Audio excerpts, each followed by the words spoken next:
Eu sou a Janaína Cunha, psicóloga, e no vídeo de hoje a gente vai conversar sobre o papel do professor na inclusão escolar, tá?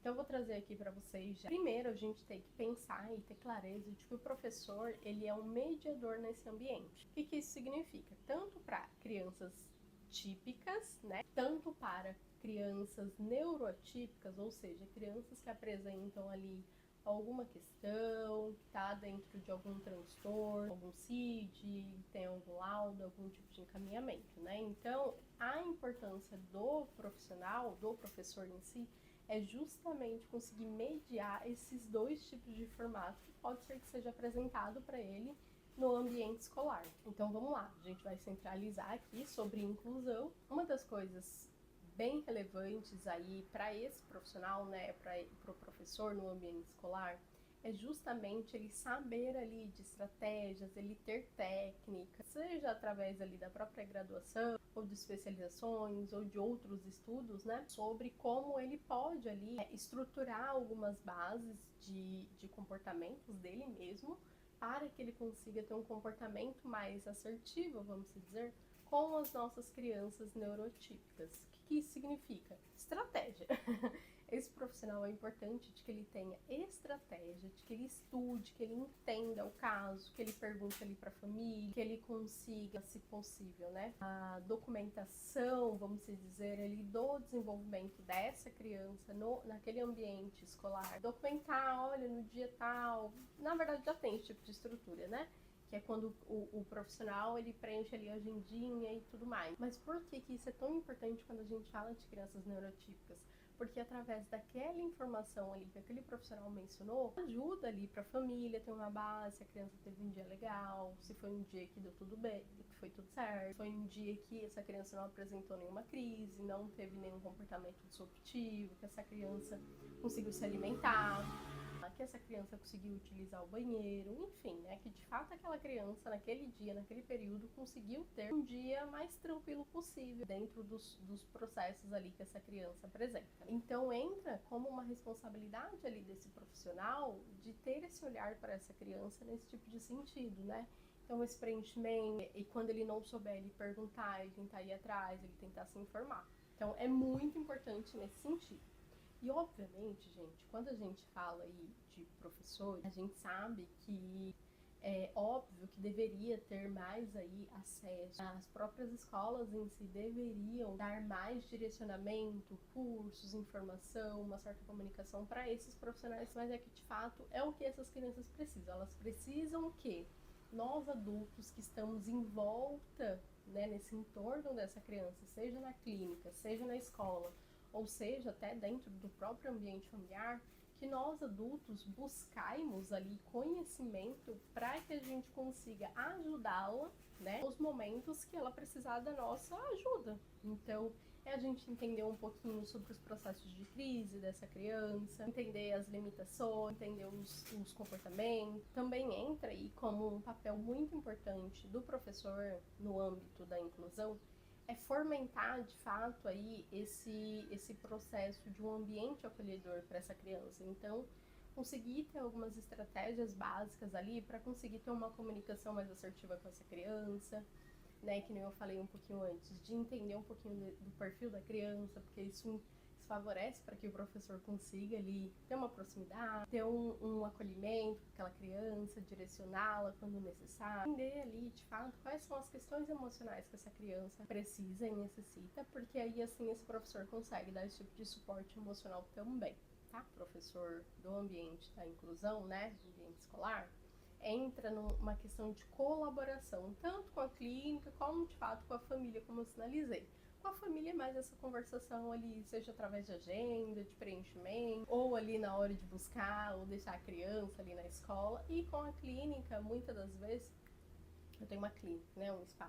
Então, muitas das vezes, um dos formatos que a gente faz uma conversação com as escolas é através de e-mail, através de ligação, videochamada, reuniões, alinhamento. Então, e muitas das vezes a gente faz essa solicitação para que o professor, de fato, que fica com aquela criança na sala e esteja presente, porque nada melhor do que o professor para me trazer esse olhar de fato de como é os comportamentos dessa criança no ambiente, trazer esse olhar do que poderia ser agregado para essa criança conseguir se desenvolver.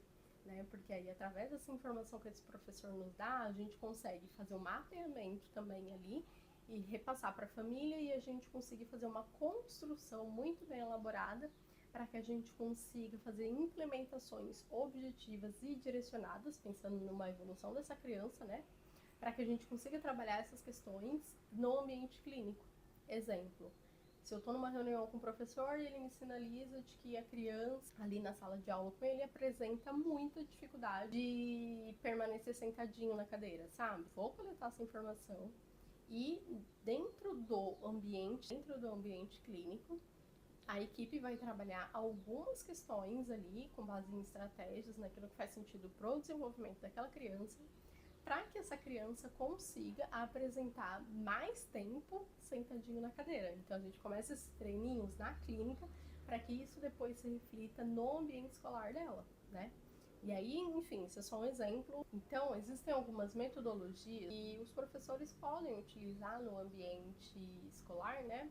Que favoreceria muito aí o desenvolvimento, inclusive o nível de aprendizagem dessa nossa criança. Por exemplo, o ensino multissensorial, que significa que esse profissional ele pode trabalhar ali através de diversos estímulos para que essa criança consiga ter uma atenção naquilo que ele está passando de informação, para que isso aumente o nível de aprendizagem dessa criança. Exemplo, esses recursos aí podem ser utilizados de questões multissensoriais, vamos pensar em algum recurso tátil.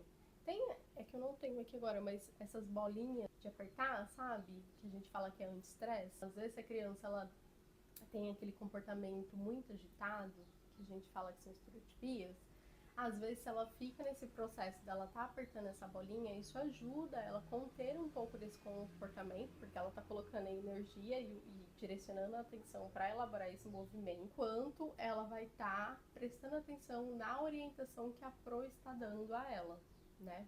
Pode ser que funcione, obviamente que é só um exemplo. A gente precisa entender ali todo o perfil da criança, entender as necessidades, dificuldades e afins.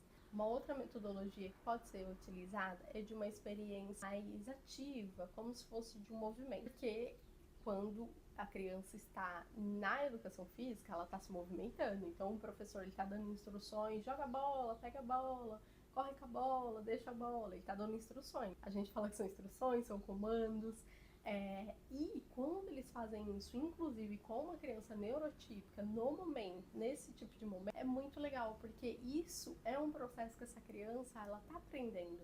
Então ela tá aprendendo o quê? A escutar, a ter atenção, a reproduzir o comportamento, que dependendo das questões que essa criança apresente, pode ser que para ela isso seja um ponto de dificuldade. Mas nesse movimento, como ela tá observando todos os coleguinhas correndo, brincando ou prestando atenção no que o professor tá falando, ela condiciona o comportamento dela para que ela faça igual. Então isso é muito legal, esse momento assim de ter essa experiência e movimento e conciliar essas duas coisas, porque a criança ela fica muito mais atenta, muito mais suscetível a receber a informação e a tentar executar aquilo que está sendo solicitado. Então, sem dizer que ajuda nessa questão de interação social, muito bom para o desenvolvimento infantil e, obviamente, que isso aí é parte e papel, né? Que vem aí a ser desempenhado por um professor. Então, para vocês terem noção da importância que é do professor de inclusão dentro desse processo aí das nossas crianças neurotípicas. Depois eu posso gravar outros vídeos falando sobre isso. Comente aqui e deixe se esse vídeo foi legal e se isso faz sentido para você. Eu vou ficando por aqui e a gente se vê numa próxima. Tchau!